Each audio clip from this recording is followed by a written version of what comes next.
पान का पत्ता जो होता है, ये देखा है? ये काय से प्रकट हुआ है? ये पान कहां से जन्मा? इसको पूजन में क्यों महत्वता दी गई? पीपल का पत्ता पूजन में नहीं रखा जाता है तो भाई पीपल का आजकल रखने बात दूसरी है, परंतु मुख्य अगर कोई पत्ता है तो ये पान का पूजन में इसको रखते हैं, जल छोड़ने के लिए, पूजन में गणेश जी विराजमान करना, स्वस्तिक बनाना। इसकी महत्वता क्यों है? कहां से आया ये? किधर से प्रकट आई है? तो इसके प्रकट का कारण है समुद्र मंथन की कथा। जब मंथन हुआ, उस मंथन में अमृत निकला। क्या निकला है? अमृत।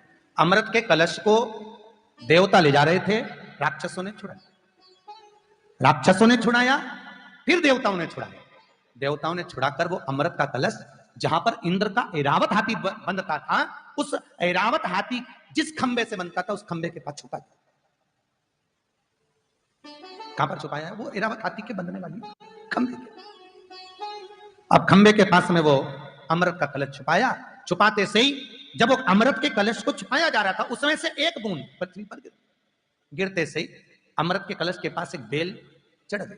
वो बेल खंबे के ऊपर चढ़ती चढ़ती चढ़ती चढ़ती आगे बढ़ गई। जैसे ही बेल चढ़ी, चढ़ते से उसमें पत्ते लगे। उस पत्ते को ऐरावत हाथी बंधा हुआ था, उसने उस पत्ते को तोड़ा और खा लिया। काय का पत्ता? यही पान। ऐरावत ने खाया। अब ऐरावत हाथी ने जब पान खाया तो बड़ा मस्त रहने लगा। एक दिन इंद्र ने ऐरावत से पूछा कि तू ऐसा क्या खा गया जो इतनी मस्ती में रह रहा है? तुम देखना, पान खाने वाला बड़ा मस्त में रहता है, अलमस्त, और मुंह में भरा रहेगा और कुछ बोलेगा कुछ निकलेगा, अलमस्त।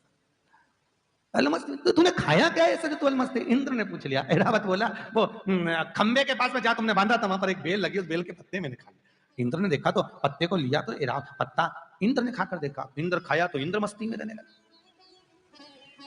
एक दिन वहीं से लक्ष्मी जी की बड़ी बहन दरिद्रता निकल के जा रही थी। उस दरिद्रता ने पत्ता तोड़ लिया।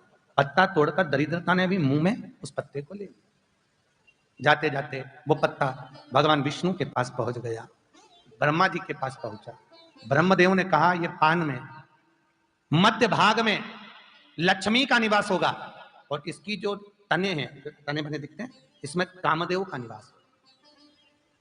पर इस दरिद्रता ने इसको झूठा करा है, तो इसके आगे के भाग में और पीछे के भाग में दरिद्रता का निवास होगा। इसलिए आज भी पान बनाने वाला जो तमोली होता है, वो आगे का भाग और पीछे का भाग काट के ही पान बनाता है, क्योंकि इसमें दरिद्रता देवी बैठी रहती है जो खाता है। इसलिए अगर पूरा पान कोई बना हुआ खाता है तो उसके घर में कभी लक्ष्मी नहीं टिक सकती जिंदगी भर, और वो धीरे धीरे बर्बादी की कतार पे आ जाता है। भगवान विष्णु ने कहा, दरिद्रता तेरे आगे के भाग और पीछे के भाग में तू रहेगी इस पान के अंदर, पर कभी देव पूजन में कभी भी खंडित पान समर्पित नहीं होगा। तो दरिद्रता देवी कहती है, प्रभु अगर देव पूजन में ये पान का पत्ता यदि जलाशय में, पानी में, या किसी देवता के विराजमान में रखा रहेगा, तब तक मैं पूर्ण तरह से दूर रहूंगी, पर यह पत्ता यदि कोई एकांत में पड़ा हुआ है तो फिर मेरा निवास हो जाएगा। इसलिए आज भी पानी के कलश के अंदर इस पत्ते को डालकर रखते हैं। तुमने कभी पान की दुकान गए हो? पान की दुकान पे देखना, पत्ते रखता ना तो उसमें पानी छीटता रहता है, कहीं दरिद्रता नहीं भरा जाए। जब तक जल इस पान के पत्ते पर है, तब तक दरिद्रता दूर है, और पत्ता सूखा, दरिद्रता का निवास हुआ। तो